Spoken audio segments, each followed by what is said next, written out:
بہترین دوست کون ہے؟ احادیث مبارکہ اور بزرگوں کے اقوال کا خلاصہ ہے کہ بہترین دوست وہ ہے، نمبر ایک، جس کی سنگت سے ہمارے دل میں اللہ تعالیٰ کی خشیت اور اس کے حبیب صلی اللہ علیہ وآلہ وسلم کی محبت بڑھے۔ نمبر دو، جو شریعت پر عمل کرنے اور ذمہ داریاں پوری کرنے میں ہماری مدد کرے۔ نمبر تین، جس کی گفتگو سن کر نمازوں اور دیگر اعمال صالحہ کے شوق میں اضافہ ہو۔ نمبر چار، جس کے اعمال دیکھ کر آخرت کی یاد تازہ ہو۔ نمبر پانچ، جس کے ساتھ بیٹھنے سے شرم و حیا میں ترقی نصیب ہو۔ سیدنا عبداللہ بن عباس رضی اللہ تعالی عنہما سے روایت ہے کہ بارگاہ نبوی میں سوال ہوا، یا رسول اللہ صلی اللہ علیہ وسلم، ہمارا بہترین ہم نشین دوست کون ہے؟ آپ صلی اللہ علیہ وآلہ وسلم نے ارشاد فرمایا،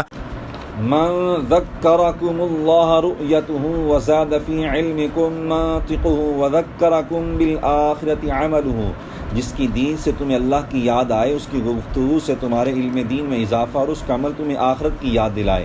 ایک روایت کے مطابق جان عالم صلی اللہ علیہ وآلہ وسلم نے بہترین دوست ہم نشین کی پہچان یوں کروائی، صاحب اذا ذکرت اللہ تبارک وتعالی اعانک واذا نسیتہ ذکرک،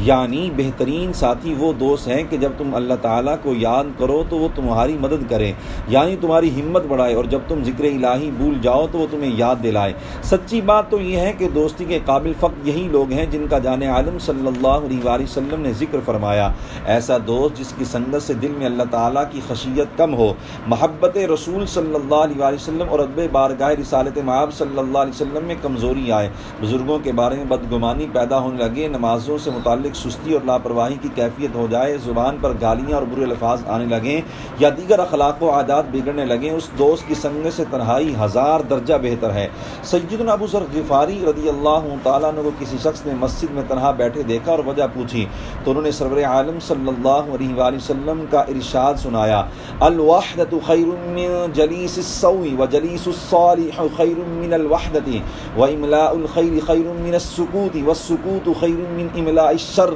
یعنی برے ساتھی سے تنہائی اچھی ہے اور اچھا ساتھی تنہائی سے بہتر ہے، اچھی بات کہنا خاموشی سے بہتر ہے اور بری بات سے خاموش رہنا اچھا ہے۔